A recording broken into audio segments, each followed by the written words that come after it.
Voltamos com a notícia de frente, o último do ano de 2020, e a gente volta a conversar com o vice-prefeito de Cuiabá, José Roberto Stolpa. Na verdade, vai tomar posse amanhã, menos de 24 horas, né, mais ou menos. Ainda lembra da pergunta? Das perguntas? Pode repetir? O Lúcio. Por aqui? Pode ir, Lúcio. Stolpa, de forma elegante, né? De forma elegante, você se conversou aí nessa questão aí de super secretário. Mas o meu questionamento é o seguinte: além de ser o secretário de Educação nessa nova gestão de Emanuel Pinheiro, de alguma forma, você estará também no comando de outras áreas, de outras secretarias nessa nova administração?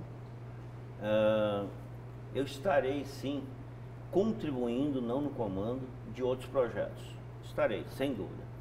Agora, volto a dizer. Por exemplo, em que áreas?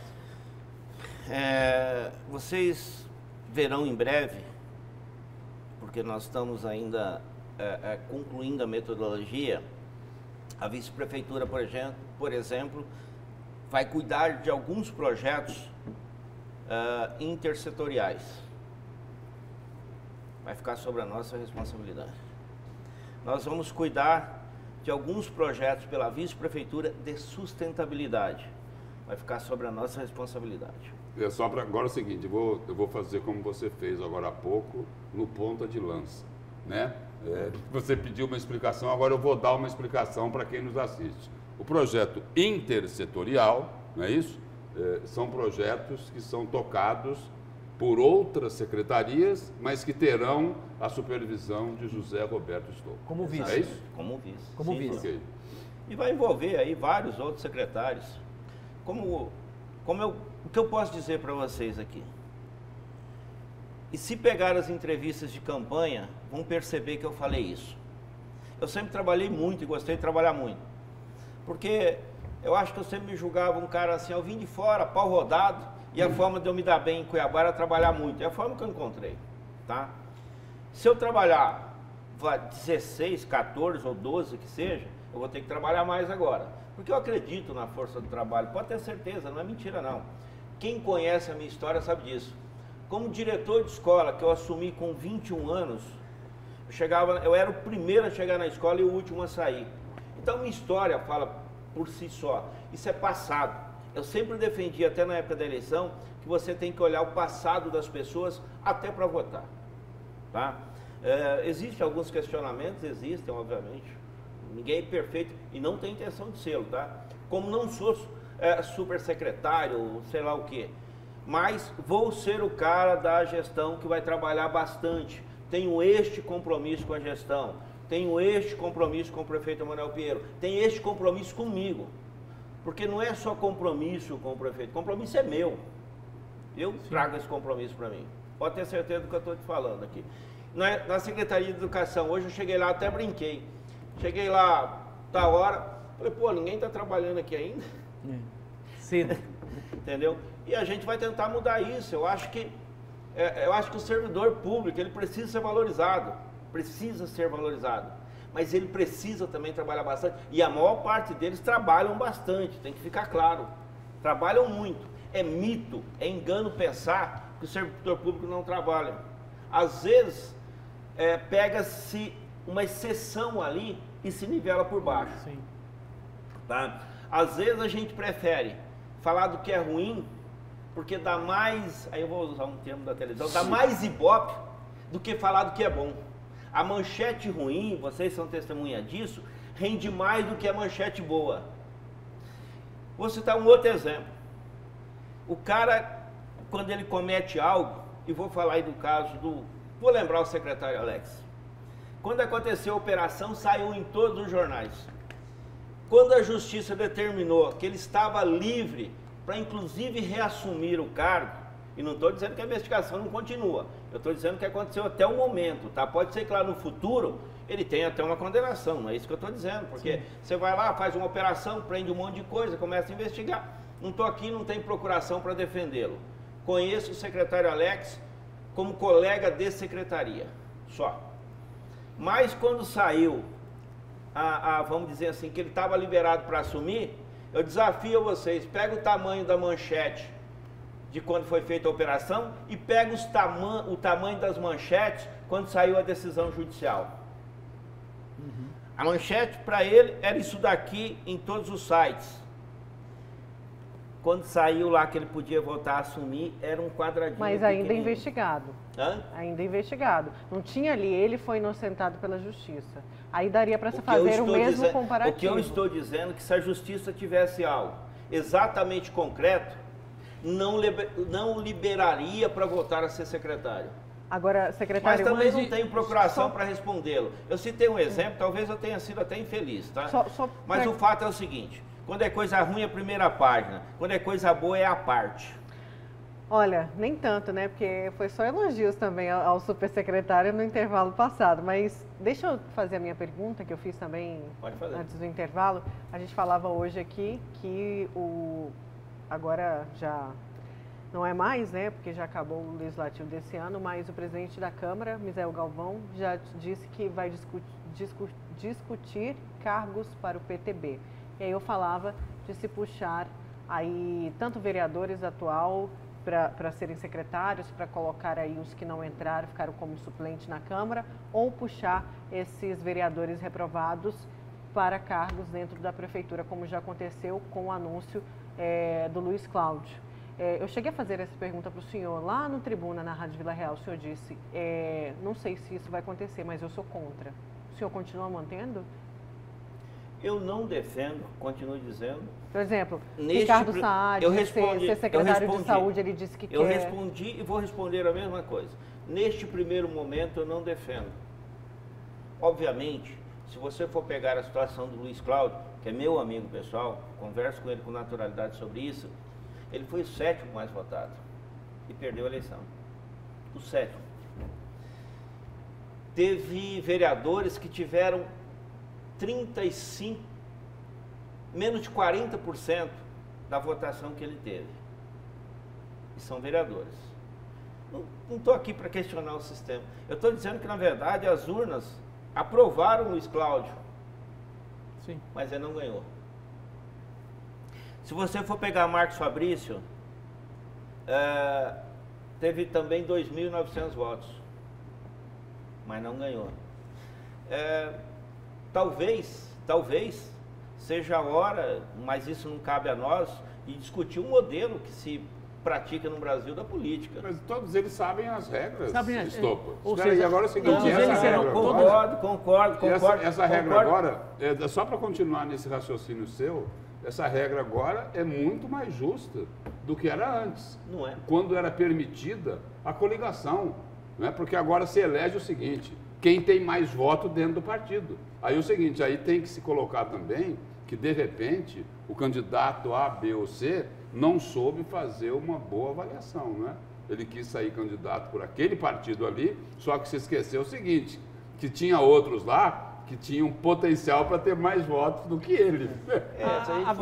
A pergunta porque é o seguinte, porque na forma anterior, quando era permitida a coligação na proporcional, o professor Haroldo tinha 10 mil votos, o Lúcio tinha 500 e eu pegava carona com ele. Aí não é justo. E já sabia a conta, já tinha ali o cálculo de quanto que precisava, de o que seria para ser eleito também. Como você falou, todos já conhecem o sistema antes de entrar. A verdade é o seguinte, durante as entrevistas que nós fizemos com os candidatos a prefeito, o Emanuel Pinheiro sentou exatamente nesta cadeira e eu perguntei para ele, né, exatamente isso, com relação a essa acomodação, que é muito difícil, considerando que a coligação foi muito grande, de inúmeros partidos, né, de que forma ele ia se comportar nesse sentido, né?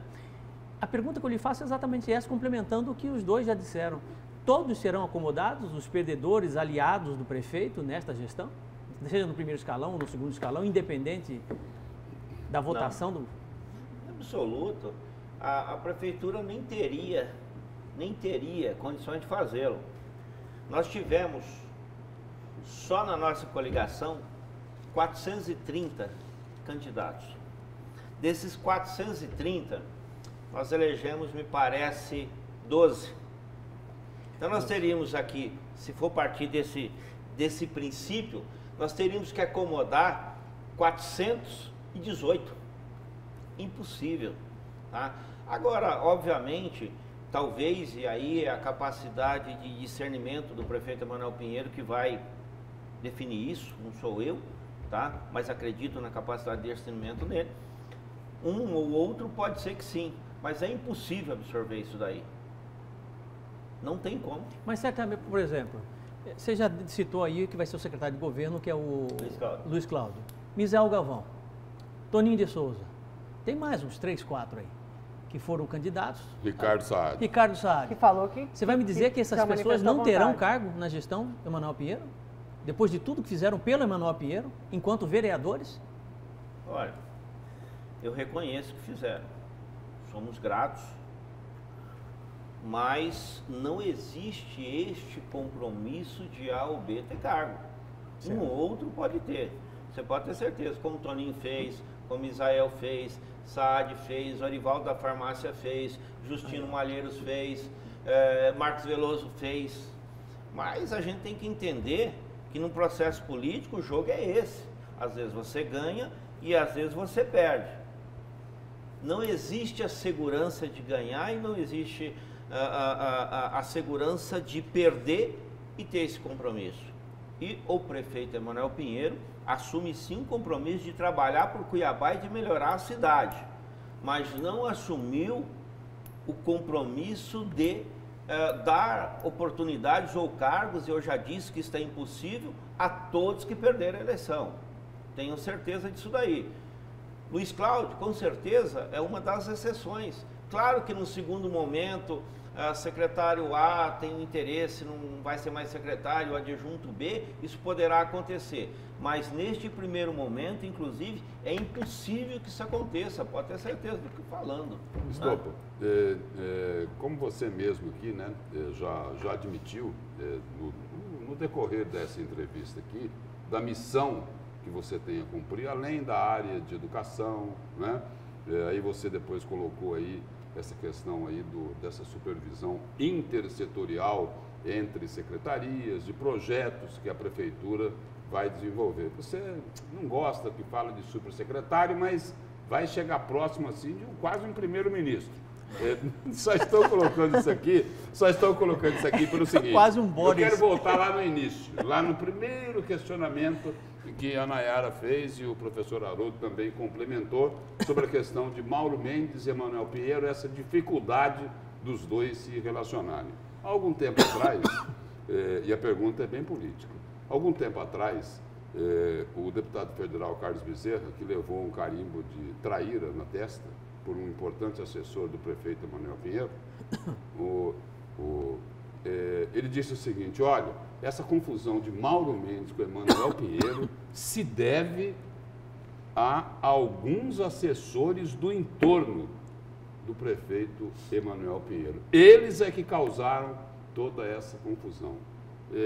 Essas pessoas que atrapalham o prefeito Emanuel Pinheiro, que prejudicam a atuação do prefeito, elas vão fazer parte também desse governo, desse segundo mandato? Ou essas pessoas, o ideal, você é um político experiente, né? Uma pessoa equilibrada, né? Qual é a sua visão sobre isso? Simples assim. Quando você está num cargo de relativo poder, quando você está numa situação de poder, algumas pessoas, infelizmente, eu digo infelizmente, na tentativa de ajudar, acabam prejudicando. Qual que é a tentativa de ajudar? Elogiar demais, dar conselhos demais, certo? E às vezes isso prejudica sim. Então cabe jogar pedra, esconder a mão, também tem isso, né? Tem tudo isso, isso faz parte da vida, faz parte do ser humano. Então cabe a quem está nessa situação ter a sensibilidade, tá? Ter a sensibilidade. Eu sei que as pessoas imaginam, um político trabalha pouco, um não sei o que trabalha pouco. O político trabalha muito, gente. Até porque a sociedade cobra muito. Na condição de secretário ou agora de vice, que piora mais ainda, às vezes seu telefone toca 300, 400 vezes por dia. Aí quando o cara não consegue falar com você, ele te encontra na rua e diz o seguinte: puta vida, você já mudou, hein? Nem o telefone você atende.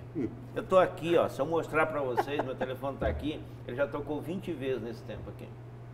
Aí já tem cara lá, tô falando, tá vendo? Não, o cara ganhou a eleição. Não quer mais nem atender. Nós estamos aqui na entrevista. E é Ficou verdade. metido.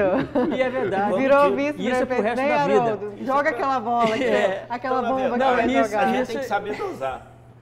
Eu tomo café quase todos os dias numa mesma padaria. Quando eu não saio muito cedo, eu passo lá 6 e pouco. O cara da padaria veio perguntar: você vai continuar tomando café aqui? Eu moro num condomínio relativamente simples. Meu telefone está tocando aqui. Tá aqui, ó, para não falar que eu tô... Tá. Relativamente simples.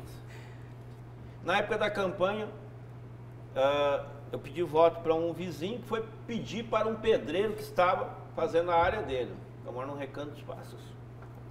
Não no Belvedere, tá? Que fique bem claro. Vai achar que é Belvedere. Senão a gente já vai A para gente já lá. Condomínio imaginou. fechado. Condomínio de rico. Aí, o pedreiro, meu vizinho me contando depois: ah, vocês acreditam que depois que ele ganhar a eleição ele vai continuar morando aqui? Meu vizinho me contou, meu parceiro, um cara que ajudou a gente, ele vai continuar morando aqui. Então, quer dizer, se tem a visão que você ganha, mesmo que seja para vice, vice não é nada. Até porque se o prefeito não quiser, o vice restringe a um 6º andar com 6 assessores. Se o prefeito não confiar em você, e obviamente, se sou vice hoje, é porque o prefeito Emanuel Pinheiro confia em mim. Porque se não fosse, nem aceitaria ser vice apenas por uma condição política.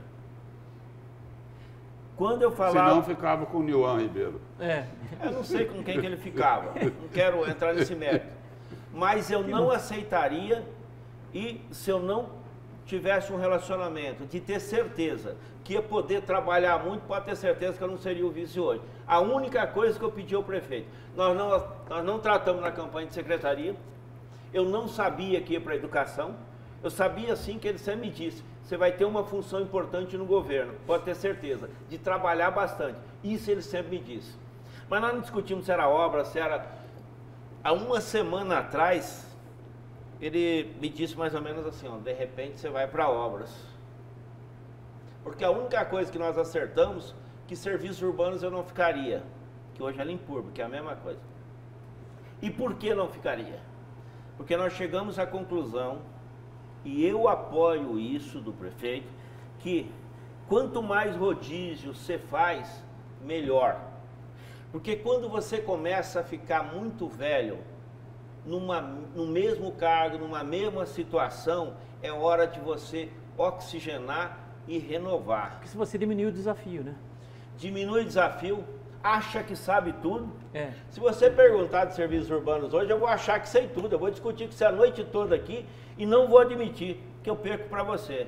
Agora, educação não. Você tem que ficar quietinho. Você vai me dizer alguma coisa aqui, eu vou falar: puta, eu respondi, mas não respondi bem, vou ter que estudar e vou ter um novo desafio. É isso aí. Então, na verdade, o que nós fizemos? Prefeito, apoio o prefeito na questão do rodízio. Tanto é que o Wanderlúcio saiu de uma e foi para outra. É um novo desafio para o Wanderlúcio. E tem que ser, gente. Você fica 8 anos no mesmo lugar, no mesmo cargo de chefia, achando que você sabe tudo, achando que você é o dono da verdade, isso é ruim para a cidade. Claro que nós não vamos discutir isso em algumas secretarias que é praticista, quer dizer, você tem que arrecadar. Arrecadar é prático. É o 2 mais 2, você tem que cobrar, isso é prático. Mas algumas secretarias, como educação, como saúde, como obras, como serviços urbanos, como bem-estar social, é um desafio a cada dia. É o desafio de você conseguir melhorar. É o desafio de você conseguir, quem está lá na escola, está na ponta, certo? Sentir prazer de dar aula. É o desafio de quem é diretor, de quem é gestor lá, sentir prazer de mudar a escola. É o desafio, e volto a dizer qual que vai ser meu grande desafio. É fazer com que o aluno tenha prazer de ir na escola e que ele não vá na escola apenas por obrigação. Nós temos que chegar no estágio da educação que o aluno sinta muito prazer de ir na escola e não apenas ir na escola como algo chato e o prazer é só a merenda escolar, só a comida. Tem que gostar de estudar, né? Ele tem que gostar primeiro da escola. Ele tem que dizer assim, ó, a escola do meu bairro é meu orgulho. Eu vou ter esse desafio. Eu discutia isso hoje com a equipe da educação, esse desafio, fazer com que o aluno lá do Florianópolis, tá? O aluno lá do Três Barras, o aluno do Pé 90, tem uma escola que ele gosta de ir na escola. Eu fiquei com uma curiosidade aqui. Agora há pouco você disse o seguinte, que não tinha combinado cargo nenhum com o prefeito, aí depois que teve a eleição, né? Ele falou assim, acho que você pode ir para obras. Aí você foi para educação, não é isso? Então a curiosidade é nata, não é isso? E você não costuma esconder o jogo. Você não foi para obras por quê? Porque foi feito um outro compromisso político lá na Secretaria de Obras? Não. Foi por isso que você acabou sendo remanejado para a educação, já que o prefeito pensava em te colocar no lugar que era do Vanderlúcio Rodrigues? Eu vou te responder bem objetivamente. O prefeito, acho que você deve ir para obras, de repente educação, foi essa conversa literalmente. Aí um dia o prefeito me perguntou assim, se for para você escolher, qual que é o maior desafio? Eu falei, educação, disparado. E morreu a conversa. E ele me escolheu para educação. Eu disse que o maior desafio, eu não pedi educação. Eu disse que o maior desafio seria a educação. Por isso que eu digo que tem uma responsabilidade a mais. Por isso que eu digo que tem que começar a trabalhar às 6 da manhã. Por isso que eu digo que a gente tem que fazer a escola atrativa. Por isso que eu digo que a gente tem que transformar quem está na ponta. Por isso que eu digo que tem que valorizar quem está na ponta. Secretário, supersecretário, vice-prefeito. Secretário. Primeiro-ministro. Primeiro-ministro. Vice-prefeito.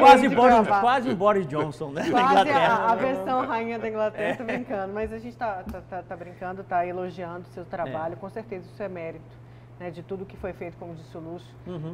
Mais em 8 anos, né? Todo esse tempo aí à frente de secretarias. A gente deseja, claro, feliz ano novo e acho que desejo de todo mundo boa sorte, né? Boa sorte e sucesso, que a população ganhe com a sua gestão nos próximos 4 anos. Feliz ano novo. Eu quero agradecer a vocês, certo? Agradecer mesmo, porque é muito legal vir em locais onde a gente é levado a crescer. E os questionamentos de vocês nos fazem crescer. Eu adoro desafio. E o compromisso que eu posso dizer que tenho com todos os cuiabanos. Trabalhar, trabalhar e trabalhar. E fazer o melhor possível. Esse é o meu compromisso. Se vai ser uma gestão de sucesso, ali na frente nós vamos saber. Mas que eu vou trabalhar muito para que seja, não estou dizendo que vai ser, mas que eu vou trabalhar muito para que seja, eu vou. E vai ficar muita gente na torcida esperando o seguinte, que o negociador José Roberto Estopa consiga acabar com a guerra de Mauro Mendes e Emanuel Pinheiro. Gente, feliz ano novo para você. Só uma última informação ruim, mas a gente tem que dar aqui rápido, é que a tarifa de ônibus entre Cuiabá e Várzea Grande aumentou. A AGE regulou de R$ 3,75 para R$ 4,10. Deixa eu desejar um feliz ano novo para todos os meus colegas aqui, o Lúcio, novo a todos. O professor Haroldo, e a gente se vê em 2021, em janeiro, porque eu vou entrar de férias, volto dia 20. Tchau, gente, tudo de bom, que seja um ano de boas novas. Tchau.